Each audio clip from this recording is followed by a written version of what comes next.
إن الدين عند الله الإسلام. الحمد لله رب العالمين، والصلاة والسلام على سيد الأنبياء والمرسلين وعلى آله وأصحابه أجمعين. أما بعد، فأعوذ بالله من الشيطان الرجيم. بسم الله الرحمن الرحيم. قال الله تبارك وتعالى: قل يا عبادي الذين أسرفوا على أنفسهم لا تقنطوا من رحمة الله إن الله يغفر الذنوب جميعا إنه هو الغفور الرحيم. وقال عليه الصلاة والسلام: التائب من الذنب كمن لا ذنب له، او كما قال نبینا صلی اللہ علیہ وسلم. محترم بزرگوں، اللہ جل جلالہ و عم نوالہ کے حکموں کو پورا کرنا یہ اللہ کی اطاعت ہے، نیکی ہے. اور اللہ نے جو حکم دیے ہیں ان کو چھوڑ دینا، ان کو نہ کرنا، یا جن کاموں سے منع کیا ہے ان کو کر لینا، یہ اللہ کی نافرمانی ہے، گناہ ہے.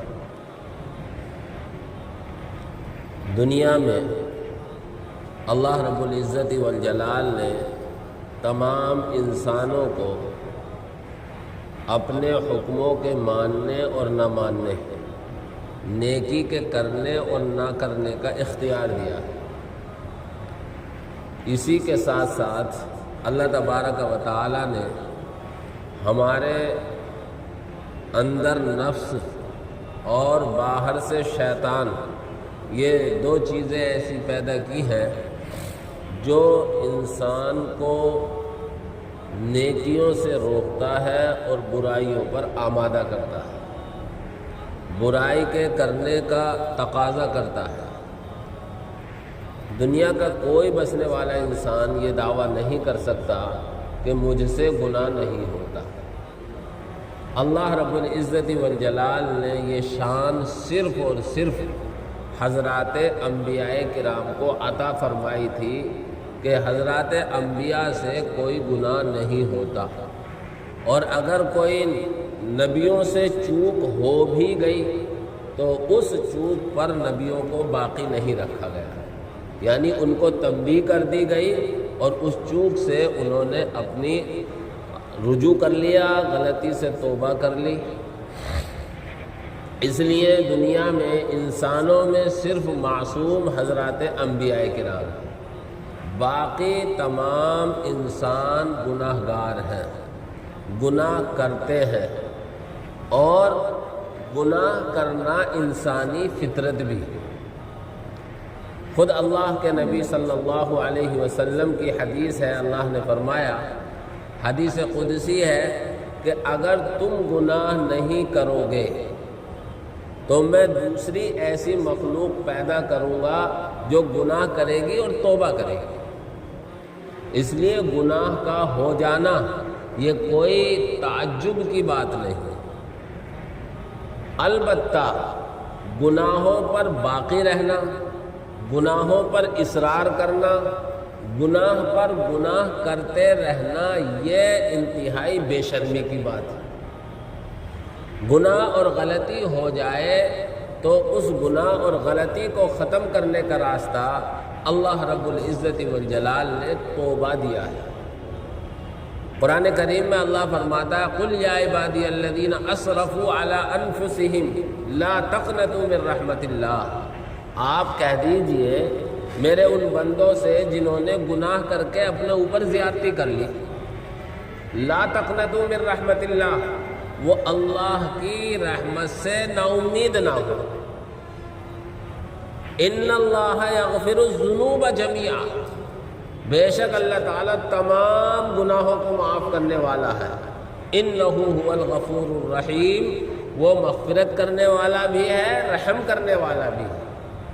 ہاں ایک گناہ ایسا ہے کہ اگر دنیا میں اس گناہ سے توبہ نہ کی گئی تو اللہ کل قیامت میں اس کو معاف نہیں کرے گا، اور وہ ہے شرک۔ اللہ نے قرآن میں اعلان کر دیا ان اللہ لا یغفر ان یشرک بہ، کوئی شرک کے ساتھ دنیا سے چلا گیا تو کل قیامت میں شرک کی معافی نہیں، اللہ معاف نہیں کرے گا کہ اس کے ساتھ کسی کو شریک اور ساجی قرار دیا جائے۔ اس کے علاوہ وَيَغْفِرُ مَا دُونَ ذَلِكَ لِمَن يَشَاءُ، اس کے علاوہ اللہ جس کو چاہے گا، جس گناہوں کو چاہے گا معاف کر دے گا۔ لیکن گناہ ہوتا ہے، چھوٹا ہو یا بڑا، ایک مومن کی شان یہ ہے کہ وہ اپنے ذمے اور اپنے اوپر گناہوں کا بوجھ نہ لا دے، بلکہ توبہ کے غسل سے اپنے گناہوں کو پاک صاف کر دے، ختم کر دے۔ اسی لیے اللہ کے نبی صلی اللہ علیہ وسلم نے ارشاد فرمایا کہ مومن اپنے اوپر گناہ کو ایسا بھاری سمجھتا ہے جیسا کوئی پہاڑ گرنے والا ہو اور انسان اس پہاڑ کے نیچے ہو تو اس پہاڑ سے دور بھاگے گا اپنی جان بچانے کے لیے۔ اسی طرح اگر کسی ایمان والے سے گناہ ہو جائے، اور گناہ ہوتے ہیں، تو اگر ایمان والے سے کوئی گناہ ہو جائے تو وہ گناہ کی فوراً توبہ کرے گا، اور گناہ کی سے ایسا بھاگے گا جیسا کہ گرنے والے پہاڑ کے نیچے کوئی آدمی ہو اور وہ جان بچانے کے لیے بھاگتا ہے۔ اور منافق آدمی جو مومن نہ ہو، وہ گناہ کو اتنا ہلکا سمجھتا ہے کہ جیسے ناک پر مکھی بیٹھی ہوئی ہو اور ہاتھ چلایا اور اڑا دی، یعنی وہ گناہ کو اہمیت نہیں دیتا کہ اس سے بچا جائے۔ تو قرآن و حدیث سے یہ پتہ چلتا ہے کہ ہم سب گناہ گار ہیں، ہم سے گناہ ہوتے رہیں گے، لیکن ان گناہوں کے بوجھ کو ختم کرنے کے لیے اللہ رب العزت والجلال نے میرے آپ کے لیے توبہ کا راستہ رکھا۔ اسی لیے اللہ رب العزت والجلال نے اللہ کے نبی صلی اللہ علیہ وسلم فرماتے ہیں کہ عرش پر لکھ دیا تھا اپنے سامنے ان رحمتی وسعت غضبی سبقت غضبی، میری رحمت میرے غصے سے بڑھی ہوئی رہے گی۔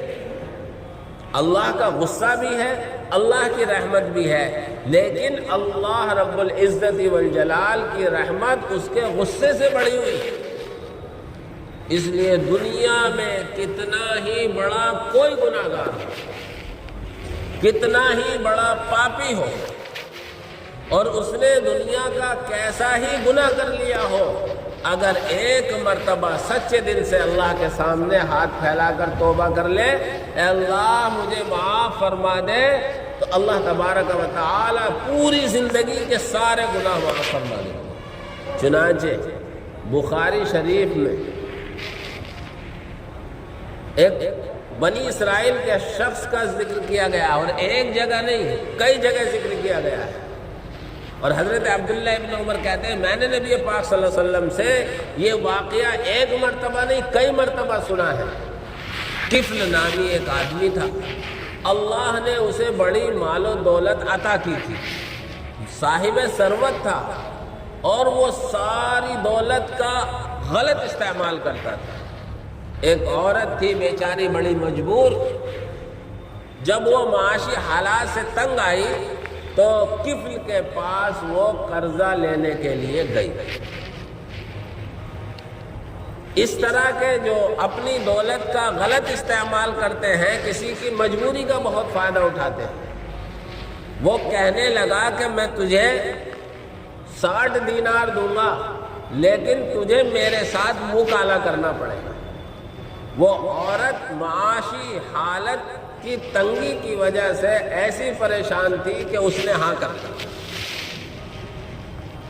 حدیث میں ہے کہ جب وہ منہ کالا کرنے کے لیے بیٹھا تو اس عورت کے ہاتھ پیر کانپنے لگے، لرزہ طاری ہو گیا اور آنکھوں سے آنسو جاری ہو گئے۔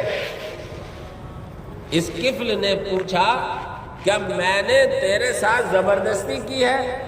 کیا تو نے اپنی رضامندی کا اظہار نہیں کیا ہے؟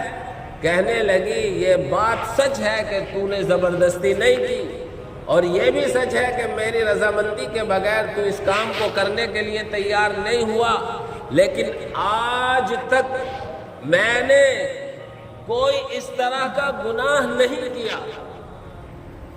کفل کے دل پر اثر ہوتا ہے اور وہ فوراً وہاں سے ہٹ جاتا ہے اور یہ کہتا ہے کہ یہ میری طرف سے بغیر کسی بدلے کے 60 دینار بھی تیرے، اور وہ اللہ رب العزت والجلال سے توبہ کر لیتا۔ اسی رات میں اس کا انتقال ہو جاتا ہے۔ بنی اسرائیل میں یہ تھا کہ کوئی اگر گناہ کرتا تھا تو اس کے دروازے پر صبح کو لکھا ہوا ملتا تھا اس نے فلاں گناہ کیا ہے۔ کوئی گناہ سے توبہ کرتا تھا تو اس کے دروازے پر لکھا ہوا ملتا تھا اس کی توبہ قبول ہو گئی۔ صبح کو جب آنکھ کھلی لوگوں نے دیکھا کفل کے دروازے پر لکھا ہوا ہے کہ کفل کی توبہ قبول کر لی گئی اور اس کا انتقال ہو گیا۔ تو اللہ رب العزت والجلال تو ایسا رحم و کرم کرنے والا ہے کہ انسان زندگی بھر تو گناہ کرتا رہے، اللہ کی نافرمانیاں کرتا رہے، اور اگر اللہ سے ہاتھ اٹھا کر یہ کہہ دے اے اللہ آج تک جو کچھ مجھ سے ہوا ہے یقیناً میری غلطی ہے، اللہ میں اپنی غلطی پر نادم اور شرمندہ ہوں اور آئندہ نہ کرنے کا ارادہ کر رہا ہوں، اللہ کی طرف سے پوری زندگی کے گناہوں پر پانی پھیر دیا جاتا ہے، صاف کر دیا جاتا ہے اسے۔ اسی طرح ایک دوسرا واقعہ ہے، ایک آدمی، یہ بھی بخاری شریف میں اور حدیث کی کتابوں میں لکھا ہوا ہے یہ واقعہ بھی، کہ ایک آدمی 99 قتل کرنے کے بعد اس کے دل میں یہ بات پیدا ہوئی کہ مجھے اللہ رب العزت والجلال نے جو طاقت اور صلاحیت دی ہے یقیناً میں نے اس کا غلط استعمال کیا ہے، لہذا اب مجھے اللہ سے معافی مانگنی چاہیے ان جرموں کی، ان 99 قتلوں کی۔ اور وہ کسی عالم کی تلاش میں نکلا، کسی نے اس کی رہنمائی کی تو کوئی ایک عالم تو نہیں تھا، عابد تھا، عبادت کرنے والا تھا، اس کے پاس علم نہیں تھا، عبادت تھی۔ وہ اس کے پاس گیا اور اس سے کہا کہ میں 99 قتل کر چکا ہوں اور میرا یہ ارادہ ہے کہ میں اب توبہ کر لوں، کیا میری توبہ قبول ہو سکتی ہے؟ بہت سے دین سے نابلد، دین کو نہ جاننے والے، صرف عبادت کرنے والے ایسے ہو جاتے ہیں کہ وہ اپنی عبادت پر ایسا غرہ کرتے ہیں، ایسا فخر کرتے ہیں، لگتا ہے ان سے بڑا کوئی اللہ والا ہے ہی نہیں۔ وہ کہنے لگا ارے یہ 99 قتل کر کے آیا ہے، کم بخت تیری توبہ قبول ہوگی، تجھے شرم نہیں آتی؟ اس نے کہا اچھا یہ بات ہے تو نمبر 100 بھی پورا کر دوں اور اسے بھی قتل کر دوں۔ لیکن چونکہ اس کے دل کی تڑپ تھی کہ مجھے اللہ سے توبہ کرنی ہے اور توبہ کا راستہ معلوم کرنا ہے، پھر اس کی کسی نے رہنمائی کی کہ فلاں فلاں جگہ جاؤ، وہاں ایک عالم رہتے ہیں، وہ تمہاری صحیح رہنمائی کرے گا۔ وہ چل دیتا ہے اور اسی بیچ اس کے موت کے فرشتے آ جاتے ہیں۔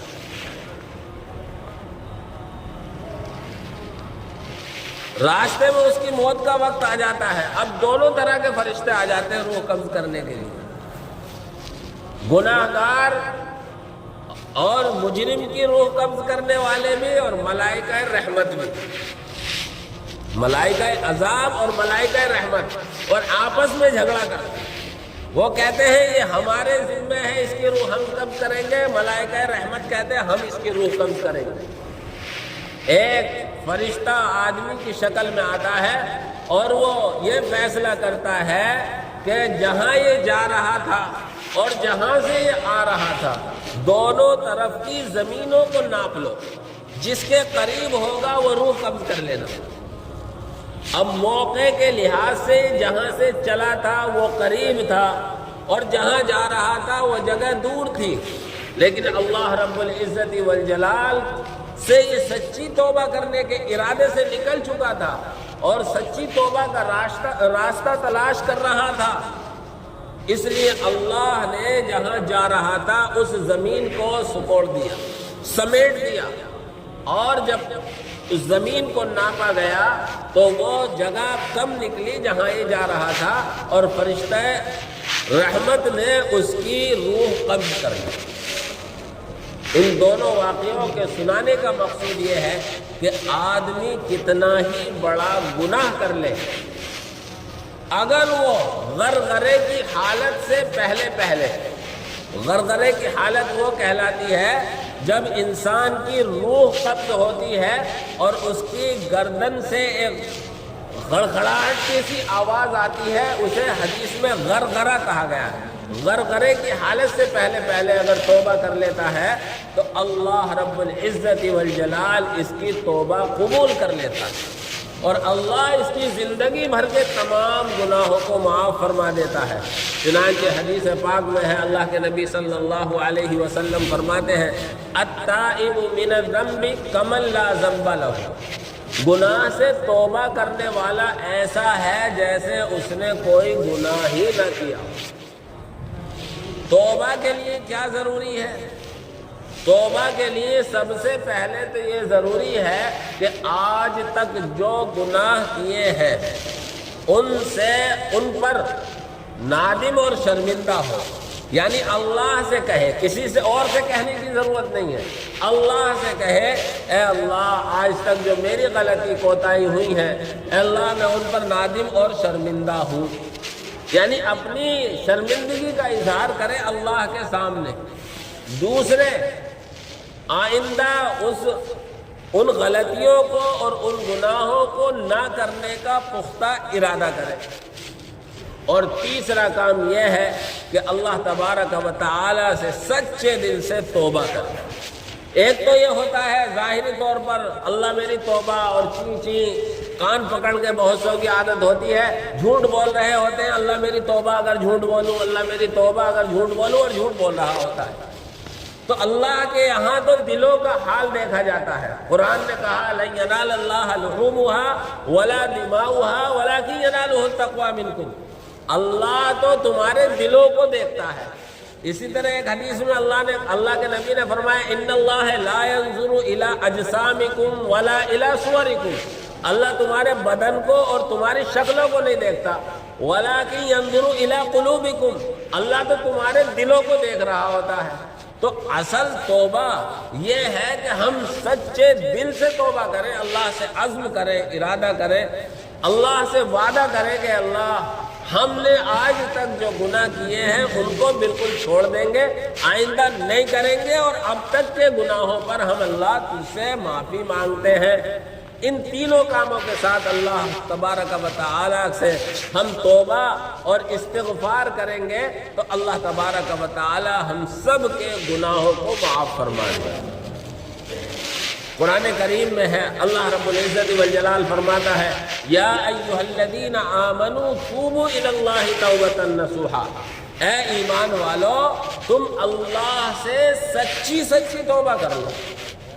یا ایھا الذین آمنوا توبوا الی اللہ توبۃ نصوحا، اے ایمان والو تم اللہ سے سچی توبہ کرو۔